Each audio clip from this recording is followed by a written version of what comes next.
Did you know that almost 1 million children in this country have lead poisoning? It's a disease that can damage your kid's body and brain, and it could reach into almost every one of our homes. That's because if your home was built before 1978, it probably contains lead paint, and that could mean that your child could be getting poisoning. Very good. Okay, relax. I'm going to listen to your back. 6-year-old Sarosh Naeem usually spends her Thursdays at the Children's Hospital in Montefiore's lead poisoning clinic. 1, 2, 3, that's it. Her mother says finding out her daughter had severe lead poisoning felt like a personal failure. I was feeling like as a mother I'm a failure because my daughter is so much contaminated. Sarosh, like most of the children here, is sick from the lead paint in her home. Lead poisoning can cause severe learning disabilities that can lead to behavioral problems. So far, Sarosh is lucky, but 2-year-old Damori Goring may always bear the scars of early exposure. Watch him carefully now. And look at him. He does that sometime from the lead. Dr. John Rosen created this clinic to deal with the many facets of lead poisoning. Hi, how are you today? Yeah, fine. Patients here meet with doctors, nurses, a social worker, and an environmentalist. They help create a paper trail to force landlords to fix lead problems. Nothing is done to prevent this disease until a child becomes lead poisoned. That's using children to be censors from a public health standpoint, totally unacceptable. Lead poisoning is thought of as an urban disease, but actually it exists everywhere. People still assume that it doesn't happen in suburbs. Maureen Havlish's daughter Irene got lead poisoning when she was 1 year old. Her parents had done work on the house and it had destabilized the old paint. It cost $40,000 to get the home lead-free, and that doesn't include the cost of worry. She's very high-strung, and I'm not sure if that's personality type or if I will always have in the back of my mind, was she affected somehow by it, because one of the side effects can be hyperactivity. It is just another reason that doctors like John Rosen stick with their mission despite the odds. I hope like crazy within my lifetime that finally lead-based paint in U.S. housing is going to disappear and that this disease will be finally eliminated as it should have been many, many decades ago. And joining me now are Dr. John Rosen, whom you just met in the video report, and Dick Stapleton. Now, he is the Senior Policy Advisor at the Environmental Protection Agency, but he's here today in a more personal capacity as a father and the author of the book, Lead is a Silent Hazard. And welcome both of you to the show. Thank you. John, I want to start with you. In the piece that you just saw, paint was the culprit in most of the cases. Is that typically what you see? Our focus in time is about 99% on lead-based paint in a child's home. That's the overwhelming source of lead in a child's environment and it's causes lead poisoning. Usually in homes that were built before 1978? In homes built before 1978 and especially before 1960. Okay. You talk about leaded crystal being a problem too. I know that's a huge shock to a lot of people. Why is that the case? Leaded crystal looks great, and when you pour your delicious brandy in it, there are all sorts of expectations. Nonetheless, the lead from the crystal will leach directly into the brandy. So look at it, but don't use it. Don't use it. And speaking of not using it, look at these beautiful plates that we have here. Now, these are plates from another country. Could they be a potential problem? They sure can. Yeah. And what I would suggest about plates from that are imported from abroad is to send them to a lab to be tested, or use a test kit from a hardware store. If the values are consistently positive, look at them, hang them on the wall, but don't use them for eating. And it's leaded paint that is typically the problem in most cases with lead poisoning? Absolutely. Yeah. Now, how can a parent know if their child has lead poisoning? Well, all children 1 to 2 years of age should be tested for lead.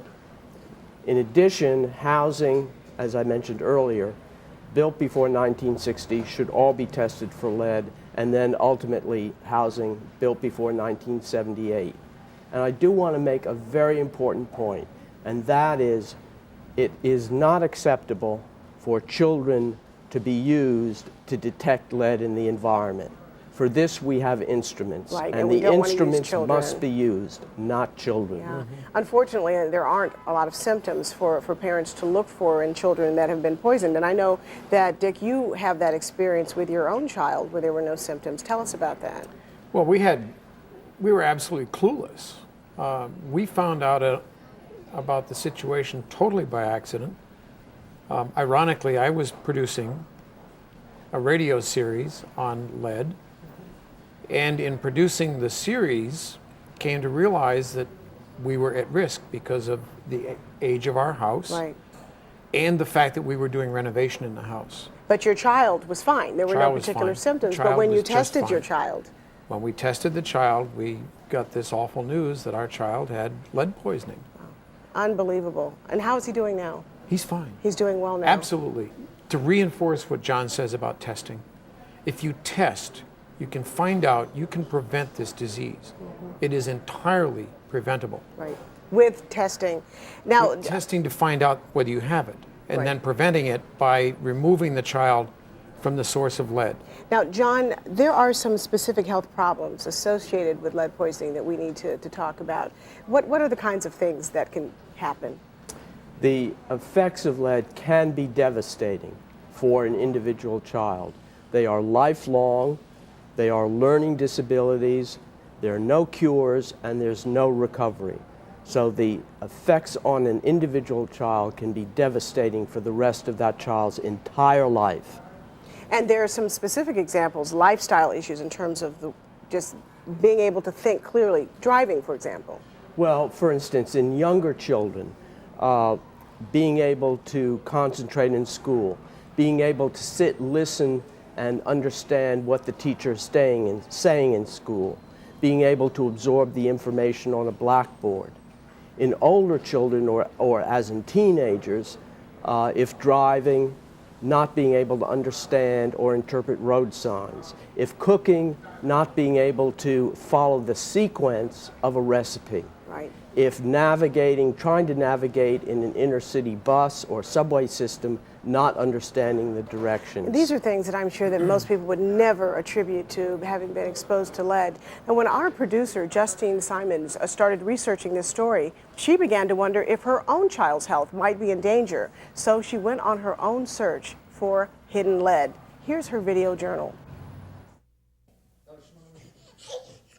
That's my little girl, Eleanor. She spends her day in an apartment built around 1920 because my mother-in-law babysits for her. So I've asked the people from AirTech to come and look for lead in the apartment. This is Leticia Malero, and she is EPA certified to look for lead. This is positive. It's positive. It's positive also. So there is lead in the apartment, and that's a possible problem since some of it is chipping. For the second half of her inspection, Leticia takes swabs of dust from a few areas. Just wipe on the surface. Now those swabs will go to the lab, and I have to wait. Talk to you next week. Well, Justine and Eleanor are here with us right now. And Justine, we've got to know what happened. So the report came back from AirTech's lab that the dust swabs they took actually were negative for lead. Oh, that's great news. I think so, but I'm not sure. You're not sure? Yeah, So- because there still was so much lead that Yeah. we saw in that X-ray test. Right. So there's still some concerns. Now, Dick, what should Eleanor's grandmom do? I mean, this is a potential problem. Well, the situation is that Eleanor shouldn't be there. Yeah. But reality is reality, and for many, many parents who find that there's lead in their apartment or in the daycare setting, they still have to put the child there. They have to stay where they live. Sure. So there are some things that that you can do, that you should do. Damp mop, keep the dust off the floor, wash toys because Eleanor will pick up the toy and put it in her mouth. That's right. Wash Eleanor's hands frequently. We saw them wipe a window sill. Don't get too at ease because they didn't find dust. The window was closed. It I was see. winter time. Sure. When that window is open, that window well will be filled with lead dust. I Doesn't see. have to be chips. You Right. can't see the dust, but it's there. Well, let me just ask you, John, the fact that Justine is a young woman of childbearing age, does that mean anything in terms of her presence in a home that's got lead? It certainly does. Both Justine and the baby must be out of Grandma's home until the lead is removed, clearance has been obtained, and then it's safe to come back. Until that time, absolutely no. The baby should be tested for obvious reasons, and the baby should be out of that environment for obvious reasons. For Justine, a woman of childbearing age, she can pass lead to the baby in utero. Right, and she's also breastfeeding too. And she's breastfeeding, which means that she can pass lead from milk to the baby. Now, we have some other ways that you can figure out how to get the lead out of your home. You know, finding out whether or not your home was built before 1978 is really, really important, as you already heard. And, you know, if it was, then you really need to have your home tested for lead. If it tests positive, then have the lead removed. And then, of course, always have your child's blood tested for lead as well. Now, there are some temporary ways to decrease exposure until the lead is removed. Damp mop the floors, as you heard, is very, very important to remove lead dust and paint chips. And this is interesting, don't vacuum. Vacuuming can actually kind of spin dust up in the air and increase your exposure. And then eating foods that are high in iron and calcium can help the body reduce the amount of lead that's absorbed.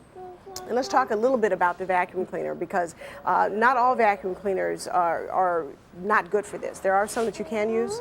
There's some that can be used. It's a regular vacuum should never be used because the lead dust coming in the nozzle goes out the exhaust in finer particles and will spray the whole apartment with very fine dust particles of lead. But there are special vacuums that are available that are called HEPA vacs, which have a very special filter in them which can trap the very small particles of lead-based paint. Well, that's HEPA. Exactly. HEPA vac. That's right. And they're more commonly available these days than they used to be, so not too hard to find. Now, Dick, getting rid of lead in the home can be extremely expensive, thousands and thousands of dollars. How can parents work around that? If they don't own their home, if they're a renter, then who's responsible?